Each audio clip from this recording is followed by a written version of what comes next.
One here with Donald No Love Smith. What's good, yo? What's going on, man? What's going on? How you feeling? I'm alright, man. How you? I'm great, man. I'm feeling good. It's a Sunday, laid back, chill day. Alright. You 10-0, 6 knockouts. Why are you having trouble getting the bigger name fights that you want? Um, it's simple, man. I'm 6 foot tall. I'm a southpaw. I can punch. I'm slick. I got defense. So a lot of these guys want to protect their records. You know what I'm saying? They know, that if they get in the ring with me, it's a potential loss. And nobody want to put no blemishes on their record. Everybody want to be pretty boys. So every fight, somebody say, "Oh, he punched too hard," or "He's too tall," "He's too big." But that's just simple. Like when you watch my fights, you can see why a lot of these guys don't want to fight me. You know what I'm saying? They don't want to put their record at risk. Damn, yo, you 6 foot 126? Yeah. Yo, how you make that weight? I make it easy, man. I don't ever get too big. You know what I'm saying? I walk around like no bigger than probably like 138, 139. So I only gotta lose a few pounds, you know what I'm saying, when it's fight time. And I'm always, ready, staying in shape, so it's never too hard. I be thinking about going down to 122 sometimes. Really? I be feeling crazy strong at 120. At my weigh-ins, I be weighing 125, 124 and a half. And that's just with a regular strength and conditioning and training for my fight. If I really do like a super crazy intense 8-week training camp, I can make 122 like it's nothing. What was the last fight that you had? My last fight that I had was like, which weight was that? No. Like, when was it? Oh, it was August 2019 at the Liam Forest event. That was a top rank card, right? Yeah. Now, do you have a promoter or are you free agent? Nah, I'm a free agent. Okay. Do you feel like that also attributes to you not getting the fights that you want? Not having a big backing? Yeah, because like a lot of guys too, they be trying to price themselves out of range. You know what I'm saying, of the fight. They'll say a number that they know they're not going to get, just so you know what I'm saying it won't look bad on them. Like, oh, well, we didn't take the fight. We asked for money that they ain't want to give, but they're asking for way too much money that they know they wouldn't get nowhere else. So it's like having a promoter, a good promoter, wouldn't care because they'll see the bigger picture and be like, well, listen. We see the bigger picture, so we're gonna pay whatever whatever it takes. I'm saying to make you a world champion. If you got to fight this guy, that guy, and not having a promoter, sometimes it does take a little time, and it do be a little headache because a lot of guys be pricing themselves out. You would think that somebody out there would want your O. That's what I'm saying. I'm calling these guys out, and it's like, take my O. I'm putting it out there. My O is on the table for anybody, man. Just letting people know my O is on the table. If you feel like you can take my O, then I never turn the contract down. That I don't get into that. You know what I'm saying? I feel like we boxing and we all in this sport to be good, to be great. You know what I'm saying? So I put my O on the line against anybody, top, low, whoever feels as though they want to take it. I saw a live where you were arguing with I think it was Devin Haney's fighter. Mm-hmm. What's his name? Darren Cunningham. Darren Cunningham, right? Yeah. What happened with that situation? My team offered them, a fight, and they said that they didn't want to take the fight. So I reached out to them and like, why you didn't want to take the fight? Like, I'm undefeated, you're undefeated, you're 11-0, I'm 10-0. This would be a good fight, for the fans, for the people, and it'd be a good fight for us, to see who's really at that next level, to really see, who's who. You know what I'm saying? I don't want to be one of them guys that's 30-0 and never fought nobody. You know what I'm saying? So I reached out to them and like, dang, take the fight. And I spoke to Devin Haney as well, and they was like, well, we're not going to take that fight. That fight is just not going to happen. It don't make sense. But normally when people say something don't make sense, it means on their end, they already may think, oh, yeah, we're going to lose. On my end, I already know I'm going to win. I will put that guy out. He's too small. And they were just saying it's not going to happen. There's no way it's going to happen. It's not happening at all. So that was that.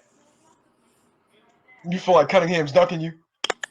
Of course. He has every right to. I don't look at these guys. I used to look at them like, oh, they chickens and they this, they that. But, man, when I look at my upsides, it's like I'm the height of a middleweight, and I'm punching like a middleweight too. For the guys that actually felt my power in the ring, sparring or fight. So it's like, is I understand where they're coming from, but I don't, because I'm in this sport to be great.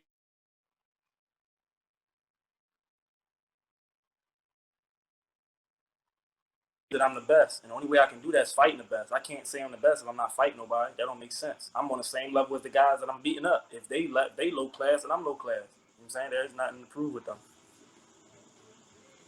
All right. So speaking of low class, high class, Mm-hmm. is there anybody that you want to get in the ring with besides Darren Cunningham? Is there anybody that you just got your eye on? There's a lot of people I got my eye on. You know what I'm saying? A lot of people, that's high class that I got my eyes on, that I know I cook. I know I beat up real bad. I got my eyes on, like, I will cook Gary Russell. He calling 147s out, and he don't want to fight Devin Haney. I'm 126, you 126. I got to take my he fighting all bums anyway. You fighting all bums anyway.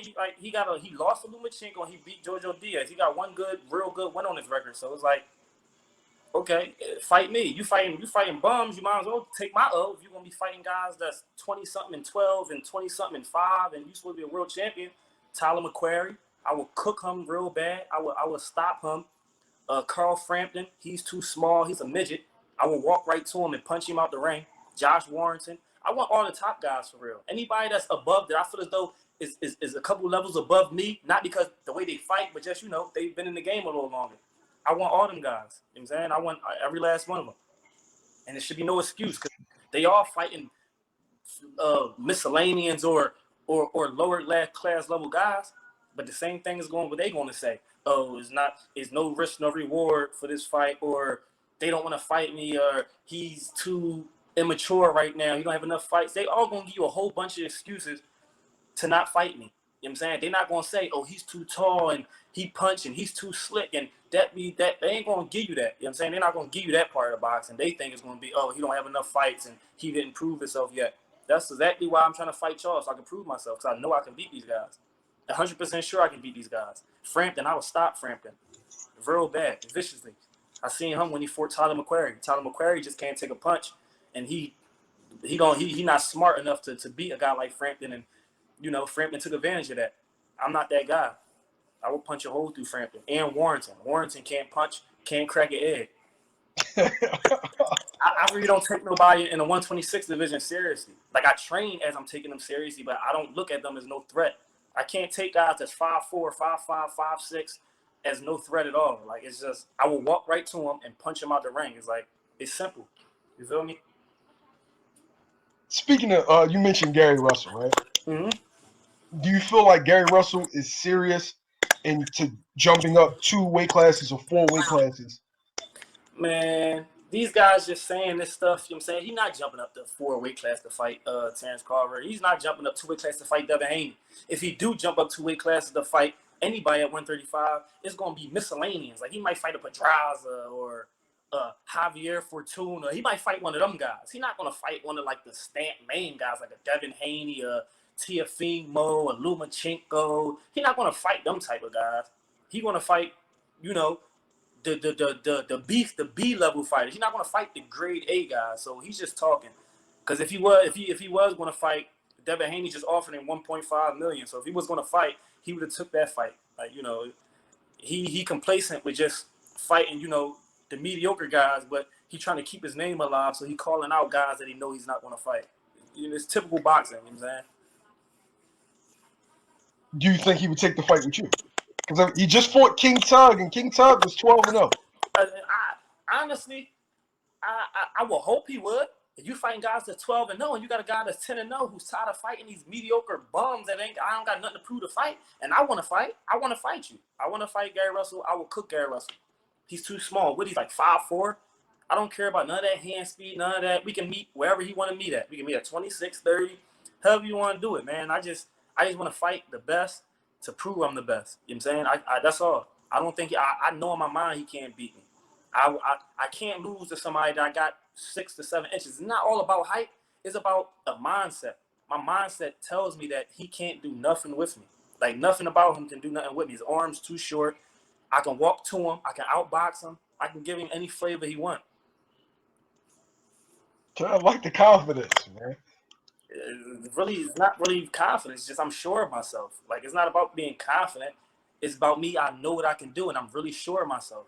And I feel as though for me to be 100% sure of myself, I have to fight these guys. And I'm calling these guys out because I want to fight. If you're going to give a guy that's 12-0 a chance, if you're going to give a guy that's 20-something and 12 a chance, a guy that's 20-something and 5 a chance, why not give me a chance? Why not fight me? I really know that I can beat you. And I really, I really want to show you that. No matter if it's Gary Russell, if it's Josh Warrington, Carl Frampton, any of them guys.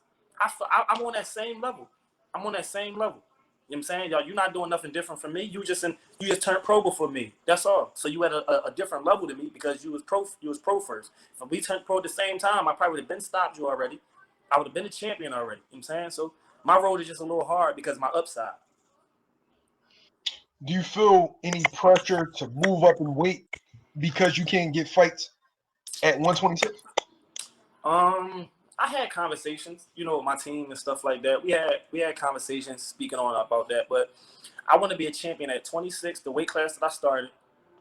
I'll take one at 22. If somebody said right now you can fight for a vacant whatever at 22, I will go to 22 and take it. I can fight at 30, but so it's like I got different flavors. Like I can bounce from 22, 26, 30. I can do that. So it's like, of course I talked about it because it do get hard. It'd be like, dang, man, I can't get no fights at 20. I've been trying to get a fight at 26 for a year. Everybody say the same thing. He's too big, or he's punching, or it's too much of a risk, or they try to outprice themselves. You know what I'm saying? So it just be hard. So I do think about moving up sometimes, but after talks and talks and talks, like my team and stuff like that, it's just we're not going nowhere. I'm not gonna let these guys not because they gotta fight me. You know what I'm saying? It's the same. Spence went through the same thing. He had to keep fighting these mediocre guys, keep fighting these half-ass guys because the top dogs didn't want to fight him. And like he said, y'all gonna be on the other side one day. One day y'all gonna be begging to fight me. So I'm not really super crazy in a rush. Of course, I want to get back in the ring because it's been a little while, but it's not gonna take nothing from my game. I'm still in shape. I still feel good. I still look good. So it's just a matter of time. I'm not rushing it. This is boxing. You know what I'm saying? You can't rush it. That's the last thing you want to do. You just got to be patient. Somebody will take a fight. Now, speaking of your last fight, you injured your hand, right? Yeah, I broke my hand in the first round. And you still you broke it when you dropped the guy in the first? Yeah, the first 20 seconds of the fight. The first when I hit him with the hook, the left hook, I broke my hand. Came back in the corner, told my coaches, and we just put a game plan together. Just to stick and move, keep him on the outside. Just boxing. All right, so you haven't been in the ring for at least a year, right? Yeah. How's your body feeling? You coming off of injury? My body feel good. My hand feel great, man. Everything feels good. There's nothing I can complain about. I'm not gonna get in the ring and say, "Oh, it was because I come off an injury, my hand." None of that. You know what I'm saying? I'm a real dog. Like I'm a real life dog. My hand feel cool. I'm cool. I injured my hand a whole year ago. You know what I'm saying? I had enough time. I ain't been fighting, so I had enough time for it to heal, be back in place. It actually feel like it got harder. It actually feel like it got harder. So I'm just waiting, man. I don't feel like I missed a step. I don't feel none of that. I still feel like I just fought. So it's not really a big thing to me. I feel good. Okay. How did the COVID-19 suspension of boxing affect your plans? Oh man, it affected it, a lot. The simple fact that I had plans this year as being a real top contender. Like fighting for something, a belt that towards like the end of this year. That was like my thing because I know at 26, I don't need 30 fights to fight for a belt. You know what I'm saying? I don't need a million fights. It's all about fighting the right people. So I was, I had my taste buds on fighting the right people and put myself in position because as now I see it at 26, a lot of belts is being vacant. You know what I'm saying? And whether it's a vacant title, whether I got to take somebody's title, whatever it is, I just want to be in position to get myself in that position to fight for them belts, whether it's vacant or I got to take it from somebody. So it definitely slowed me down because even the local fights is not happening. So it's like you either on TV fighting for big undercard or you're just not fighting. So it was definitely a little rough, but hey, it's life. You can't do nothing about it. All right. Speaking of a guy that used to be at your weight class, and he felt like he wasn't getting the fight, so he moved up to 130. Who you say?